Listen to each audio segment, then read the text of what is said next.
Berapa banyak amal yang kecil yang ganjarannya dilipat gandakan dengan niat, dan berapa banyak amal yang ganjarannya dikurangi dengan niat. Ya. Nah, niat itu salah satu fungsinya adalah membuat hal yang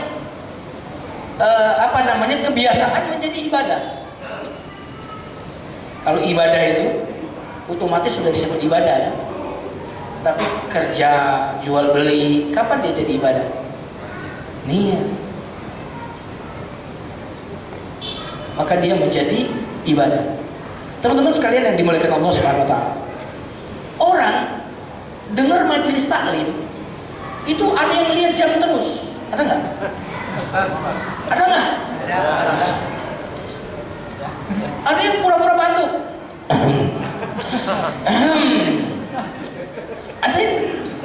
Ada yang antem, ada yang meneteskan air mata, ada yang mencatat. Itu yang membedakan namanya. Yang dilakukan itu juga. Tapi why? Orang sholat ada yang tenggelam dalam khusyuan, ada yang batuk-batuk terus. Betul nggak? Itu berarti yang membedakan apa? Ada yang mengeluh jadi ibu rumah tangga, ada yang happy ketika jadi ibu rumah tangga. Ada wanita karir yang mengeluh, ada wanita karir yang menikmati. Semua itu adalah ketemu makna why tadi, niat di situ.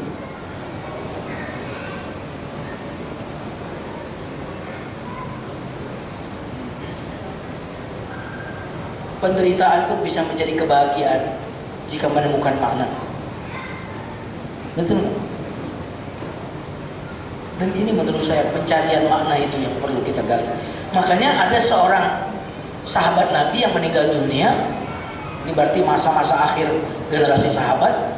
Kemudian ada tabiin, berarti generasi setelahnya.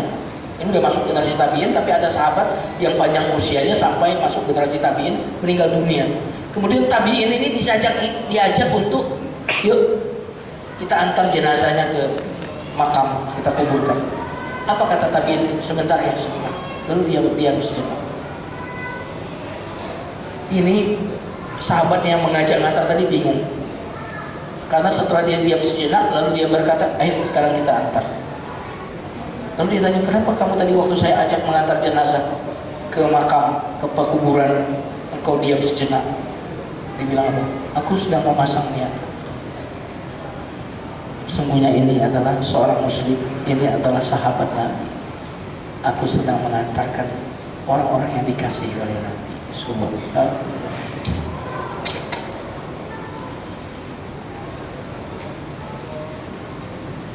Di tempat ini kita bisa menjadi saudagar niat. Pertama, niat apa?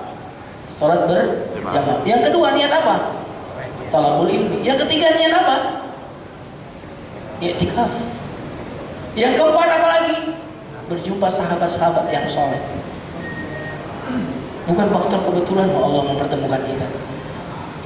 Karena frekuensi kita sama, maka kita mendatangi tempat yang sama. Subhanallah. Betul gak? Betul gak? Makanya orang mukmin itu bersaudara.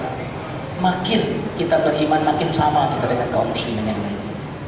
Makin beda kita berarti makin berbeda nilai yang sama-sama kita anut dalam kehidupan kita. Semakin kita mendekati Quran, semakin banyak persamaan kita. Jadilah kita saudagar. Bapak Ibu sekalian yang dimuliakan Allah Subhanahu wa taala. Ketika ketaatan berubah menjadi sekedar kebiasaan. Ini baik. Saya ulang lagi ya bahasanya. Ketika ketaatan berubah menjadi sekedar kebiasaan, maka berkuranglah rasa. Saya ulang lagi, berkuranglah rasa ketaatan dalam beribadah tersebut. Yang berkurang apanya? Rasa. Ini kalau saya sebut rasa, antum ingat apa? Rasa itu apa saja? Asin, terus manis, asam. Coba deh. Itu berarti ketaatan itu memiliki rasa nggak? Hadis Nabi jelas. 3 hal yang apabila ada pada diri seseorang, dia akan merasakan manisnya iman. Iya kan? Pernah dengar itu? Maka telah merasakan manisnya iman siapa yang ridho Allah sebagai Rabbnya, siapa yang ini, itu banyak sekali. Rasa itu berarti sholat berjamaah itu memiliki rasa. Kalau sholat berjamaah tidak memiliki rasa, sudah lama kita pensiun dari sholat jamaah ini. Benar nggak? Benar nggak? Tapi orang yang rutin sampai subuh, musim dingin masih dia ke masjid. Orang-orang yang nggak pernah geleng-geleng, bisa loh ya, gitu ya. Kita bilang sama dia, lu nggak tahu aja rasanya loh. Subhanallah, nggak tahu ente rasanya. Udah gitu kita, emang rasanya apa? Susah ceritainnya. Orang nggak pernah ketemu durian, nggak pernah lihat durian, nggak pernah cicipi durian, pengen kita jelaskan rasa durian, bagaimana caranya? Berbusa-busa mulut kita ingin menceritakan rasa durian, nggak bakal paham dia. Benar nggak? Bagaimana cara tersingkat? Kita ajak dia ke tukang durian, benar nggak? Kita belahin durian, coba. Oh, begini tuh rasanya. Maka cara tercepat membuat orang jatuh cinta sholat berjamaah, ajak dia langsung berjamaah. Bagaimana supaya dia mau? Ntar saya traktir makan siang. Makan siang, gue mau traktir dulu nanti makan siang ya. Di masakan apa di sini yang paling enak kira-kira gitu ya. Tapi nanti kita ketemuan di masjid ya sebelum zuhur ya. Seminggu sekali lakukan itu. Tiap hari bolong kantong kita kan. Minggu sekali kan nggak apa-apa dalam rangka dakwah ya kan. Minggu depan ulang lagi, sholat lagi. Sebulan kita lakukan itu, mustahil dia tidak merasakan bedanya sholat berjamaah. Makanya kekurangan kita itu bukan kurangnya pengetahuan, tapi kurangnya merasakan, kurangnya mengalami ibadah itu. Karena tidak mungkin kita mencicipi sesuatu kita tidak merasakan, itu mustahil. Masalahnya kita udah lebih sering mencicipi tidaknya, tidak sholatnya, tidak bangun malamnya, tidak menjaga matanya, itu ya.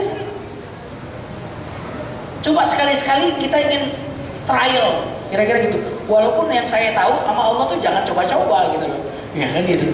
Tapi nggak apa-apa lah untuk orang-orang tertentu yang kita ingin dakwai, lu trial deh. Kalau nggak enak udah jangan lagi. Kan gitu kan, bener nggak? Kan ada begitu ya. Kalau nggak ini, kayaknya kalau memang nggak nyaman balikin lagi lah. Kira-kira begitu ya. Coba orang ajak sholat malam, kira-kira gitu, ajak tilawah, lu nggak enak, lu besok jangan datang lagi. Subhanallah. Tapi kita yang sudah baik seperti bapak-bapak di sini ya, tentunya istilahnya bukan trial. Ya, karena Allah itu bukan untuk dicoba-coba, kan gitu ya. Bapak ibu sekalian yang dimuliakan Allah. Nah, teknisnya bagaimana ini kita ini gerbang ikhlas dengan niat itu? Tadi latihan tidak melakukan sesuatu kecuali dengan niat. Kalau teman-teman perhatikan setiap saya mau ngisi taklim, saya selalu doa. Benar ya? Benar ya? Bahkan lebih dari sekedar yuk sama-sama kita baca basmalah, lebih dari sekedar itu. Kalau teman-teman itu tahu terjemah dari doa saya, waktu itu saya kalau mulai taklim apa saya bilang? Rabbi a'udzubika min hamazatis syayatin wa a'udzubika rabbi ayyahdun. Ya Allah, aku berlindung dari ikut campur setan. Saya ngomong nih jangan sampai setan masuk. Bahaya nih, gitu kan gitu. Ini yang dengar banyak gitu ya kan. Kalau sampai setan ikut-ikutan nih, bahaya. Ya kan? Kalau orang nggak didengar banyak orang bohong, pengaruhnya sama dia doang, Pak. Tapi kalau ustadz bohong, pengaruhnya banyak orang. Apalagi kalau presiden tukang bohong, bahaya. Kalau kan kalau jelas kan kalau presidennya juga umum kan. Amerika ada presidennya, bener nggak? Tergantung format pikiran bapak-bapak saja kan. Iya. Kemudian saya doa lagi, Allahumma akhrijna, ya Allah keluarkanlah kami min dzulumatil jahli, dari kegelapan kebodohan. Itu berarti saya mendefinisikan kebodohan itu gelap. Ila anwaril ma'arifah, menuju cahaya pengetahuan. Berarti ilmu itu adalah cahaya. Subhanallah. Wa akhrijna, keluarkan kami semua ini ya Allah, min wuhulis syahwat, dari kubangan syahwat, ila jannatin, untuk merasakan surga-surga, al-qurubat, surga-surga terdekat, maksudnya surga dunia. Apa surga dunia? Nikmat beribadah, nikmat taat, itu yang cicipkan kepada kami sebelum surga nanti di sana. Nah, saya juga sering menambahi doa saya dengan Allahumma inni a'udzubika min an usyrika bika syai'an a'lamu wa astaghfiruka lima la a'lamu. Ya Allah, aku berlindung kepadamu dari menyekutukanmu dalam perbuatan ngajar ini, ya Allah. Baik aku kesadari maupun tidak aku sadari. Berarti saya minta ikhlas di sini. Sedang pasang niat. Nah, teman-teman biasa makan pakai tangan kiri nggak? Kalau ada anak kita makan tangan kiri, langsung kita tegur nggak? Jangan. Refleks kan? Kenapa refleks? Bertahun-tahun kita makan itu pakai tangan kanan, sehingga itu menjadi. Nah, kalau kita sudah biasa berhenti sejenak untuk memasang niat, maka itu akan menjadi kebiasaan kita, sebagaimana kita biasa makan tangan kanan. Coba, kalau naik motor, biasanya sempat doa dulu atau rata-rata langsung? Coba sekarang antum biasain, jangan menggerak sebelum doa. Itu luar biasa. Antum doa dulu, spiritual itu. Jadi dalam agama kita ini, hal-hal yang spiritual, tidak ke gunung, tidak mengucilkan diri, naik motor spiritual, antum bayangkan. Makan yang jelas-jelas memenuhi kebutuhan fisik spiritual. Allahumma barik lana. Coba antum merasakan, ya Allah berkahi.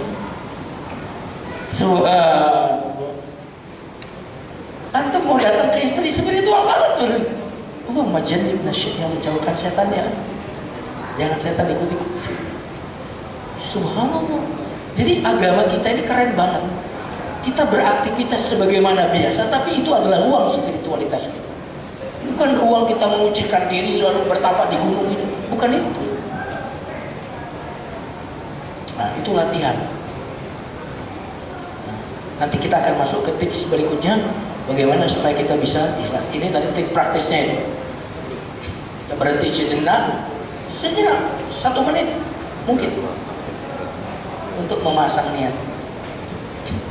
Subhanallah, untuk memasang niat. Dan niat tadi itu melepas untuk mencari yang diridhoi oleh Allah. Mari kita tutup dengan istighfar. Astaghfirullahaladzim, astaghfirullahaladzim, astaghfirullahaladzim. Subhanakallahumma bihamdika, asyhadu an la ilaha illa anta, astaghfiruka wa atubu ilaik. Walhamdulillahirabbil alamin. Assalamualaikum warahmatullahi wabarakatuh.